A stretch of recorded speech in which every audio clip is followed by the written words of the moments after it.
आज है काली मृदा के बारे में और लाल मृदा के बारे में समझेंगे थोड़ा। तो काली मृदा का एक दूसरा नाम भी है जिसको हम लोग कपासी मृदा भी बोलते हैं, क्योंकि यहाँ पे इस काली मिट्टी में कपास का खेती थोड़ा ज्यादा होता है, इसलिए इसको कपासी मृदा ही बोला जाता है। ये जरूर नाम याद रखोगे, काली कपासी। काली कपासी जिसको हम अंडरलाइन करेंगे, उसको कॉपी में जरूर अंडरलाइन कर लेना, गोल घेरा मार लेना।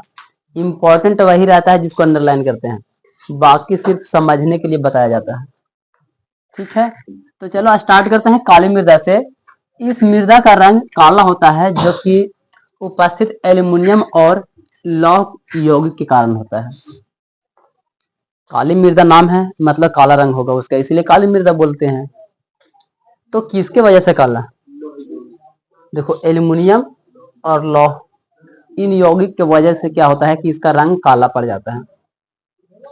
उसके बाद में है कि यह कपास के लिए सर्वाधिक उपयुक्त मानी जाती है, जिसके कारण इसको कपासी मृदा बोला जाता है। यानी कपास, काली कपासी भी, कपासी मृदा भी। काली कपासी मृदा एक ही में लिखा जा सकता है, या तो खाली काली कपासी या तो कपासी मृदा, किसी भी तरीका से ऑप्शन में मिल सकता है।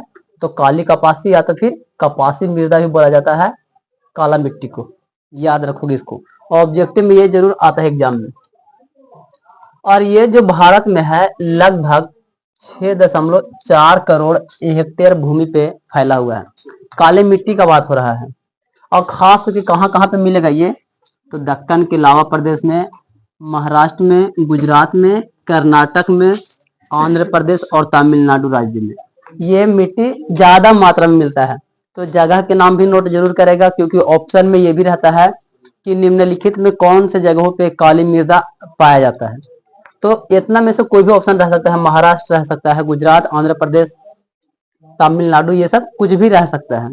तो इसको अंडरलाइन जरूर करोगे। इस मिट्टी का निर्माण, यानी कि काली मिट्टी का निर्माण की बात हो रहा है, वो बनता कैसे है? तो मूल शैल से बनता है और ज्वालामुखी के बेसाल्ट लावा के विघटन से बनता है।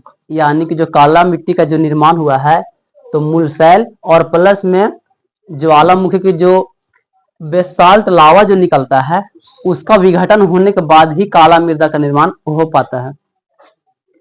इस मृदा का स्थानीय नाम रेगुर भी है, याद रखोगे, ई भी बहुत इंपॉर्टेंट है। रेगुर मृदा किसे कहते हैं? तो काली मिट्टी को ही रेगुर मिट्टी कहते हैं, या रेगुर मृदा, या खाली रेगुर लिखा रह सकता है, तो रेगुर काली को ही बोलते हैं रेगुर।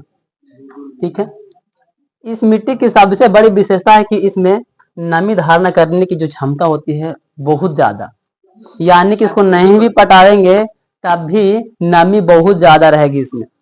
एग्जाम्पल फॉर समझते हैं हम लोग अपना गांव देहात के बात में।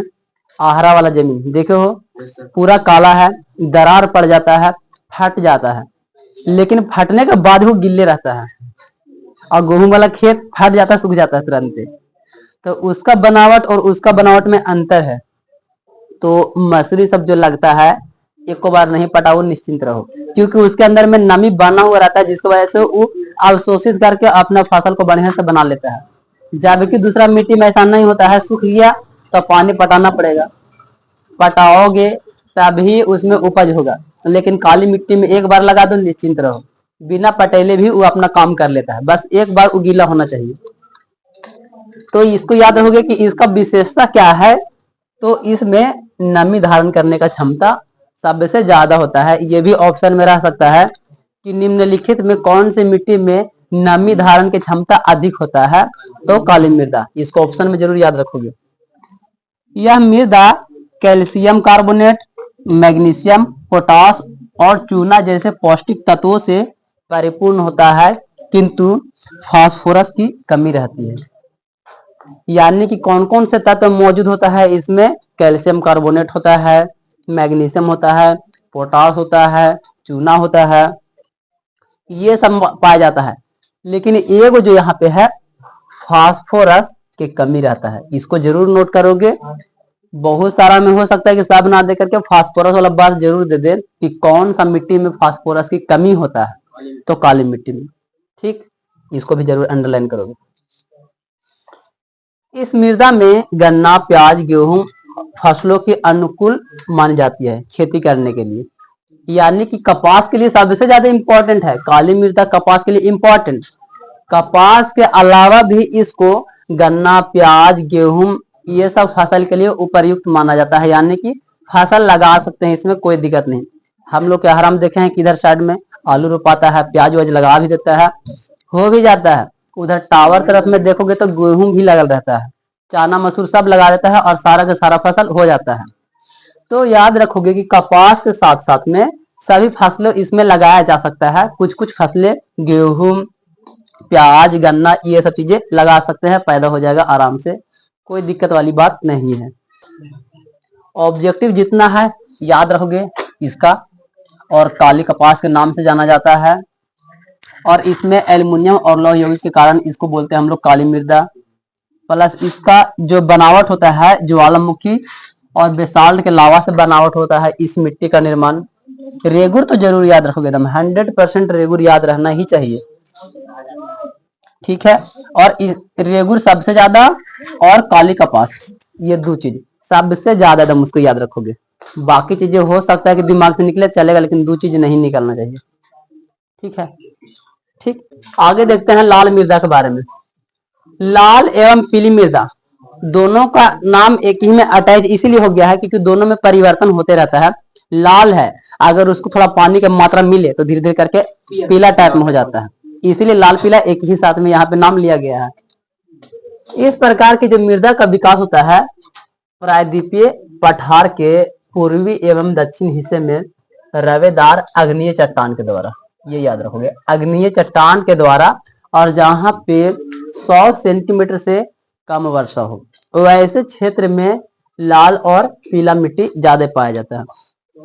हाँ, 100 सेंटीमीटर से कम वर्षा वाले क्षेत्र में, और प्लस में आग्नेय चट्टान द्वारा, यानी कि चट्टानों को जहाँ पे आग्नेय चट्टान होता है थोड़ा सा ज्यादा गर्म टाइप में, वहां पे बारिश कम होगा तो जाहिर सी बात है कि बारिश कम हुआ तो एकदम आग जैसा खोलते हुए रहेगा उसका चट्टान और बहुत ज्यादा हीट रहेगा। उन सब जब टूटता है तो उसके बाद में ऐसा मिट्टी का निर्माण हो पाता है, ठीक है। तो ये याद रखोगे कि 100 सेंटीमीटर से कम वर्षा जहां होता है वहीं पे लाल मिट्टी और पीला मिट्टी पाया जाता है, पहला चीज है। और ये दूसरा याद रखोगे कि आग्नेय चट्टानों के द्वारा ऐसे मिट्टी का निर्माण होता है। इस मृदा में लौहांश की मात्रा के कारण इसका रंग लाल होता है, ये भी याद रखोगे। लौहांश, लाल मिट्टी का रंग किसके वजह से होता है? तो लौहांश की मात्रा के वजह से, लौहांश की मात्रा ज्यादा रह जाता है तो उसका रंग लाल हो जाता है। यह मृदा जल योजन के पश्चात पीले रंग की हो जाती है, जो कि अभी तुरंत बताए हैं कि यही रंग लाल को ही पीला हम लोग बोलते हैं। तो ऑप्शन में तो पहले ये भी रह सकता है कि निम्नलिखित में कौन से मिट्टी को हम लोग पीली मिट्टी बोलते हैं? तो लाल मिट्टी को ही पीला बोलते हैं। क्यों बोलते हैं? तो यही जब जल योजन होता है यानी कि जब पानी मिलता है तो यही धीरे धीरे करके रंग चेंजेस हो जाता है, इसलिए इसी को बोला जाता है पीला। मूल रूप से यह ग्रेनाइट, नीस जैसे रवेदार आग्नेय चट्टानों के विघटित एवं रूपांतरण होने से बनता है। यानी कि ग्रेनाइट और नीस जैसा जो भी चट्टान है, आग्नेय चट्टान है, वो सब जब विघटित होता है, टूटता है, फूटता है धीरे धीरे करके, तब ऐसा मिट्टी का निर्माण होता है। उसके बाद में है भारत में इसका विस्तार कुल कृषि भूमि के 7.2 करोड़ हेक्टेयर। ये भी याद रखोगे कि लाल मिट्टी और जो पीला मिट्टी है 7.2 करोड़ हेक्टेयर पे ये जमीन है पूरा भारत के कृषि भूमि के लिए। कृषि भूमि पर पाया जाता है।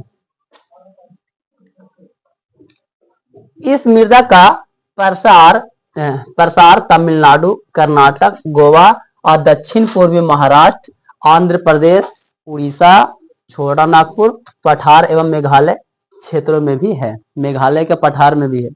तो इसमें से भी ऑब्जेक्टिव यहाँ से निकलता है कि निम्नलिखित में कौन से जगह पे लाल मिट्टी या तो फिर पीली मिट्टी पाया जाता है, कुछ भी ऑप्शन में रह सकता है।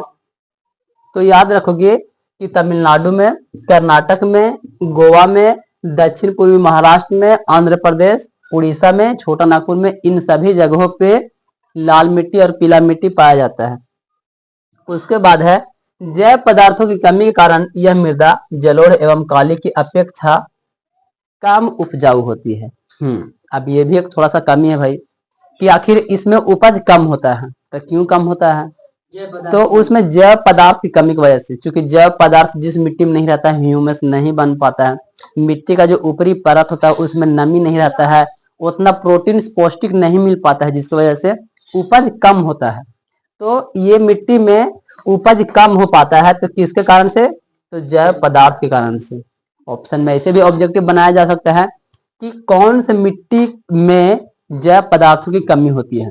लाल या पीला मिट्टी में जैव पदार्थों की कमी होती है, और किसके वजह से मिट्टी कम उपजाऊ होता है? जैव पदार्थ की कमी की वजह से उपजाऊ कम होता है। उर्वरकों का उपयोग कर इसकी उत्पादकता को बढ़ाया जा सकता है, क्योंकि अभी तो है मॉडर्न जमाना, आधुनिक युग, तो निकल ही गया है रसायन। तो उर्वरक इस्तेमाल करो और इसका जो यूज है, उपयोग है, इसको और बढ़ा सकते हैं। इस मृदा में सिंचाई की व्यवस्था कर चावल, ज्वार, बाजरा, मक्का, मूंगफली, तंबाकू और फसलों का उत्पादन किया जा सकता है। यानी कि अगर सिंचाई ठीक है, क्योंकि ये मिट्टी तो खुद ही अग्नीय चट्टान का है, तो इसमें पानी बहुत जल्दी जल्दी सूख जाएगा, ये तो प्रॉब्लम है। तो इस पर अगर सिंचाई किया जाए, अगर बढ़िया से पटावन इसको मिले, पानी मिले, तो इसमें आराम से सारा का सारा खेती कर सकते हैं। चावल कर सकते हैं, ज्वार बाजरा कर सकते हैं, मक्का लगा सकते हैं, मूंगफली लगाया जा सकता है, तंबाकू लगा सकते हैं। इन सभी फसलों का उत्पादन किया जा सकता है, बशर्ते कमी एक चीज है कि उसमें सिंचाई का व्यवस्था होना चाहिए। बस इतना ही इसमें रहने देते हैं भूगोल में।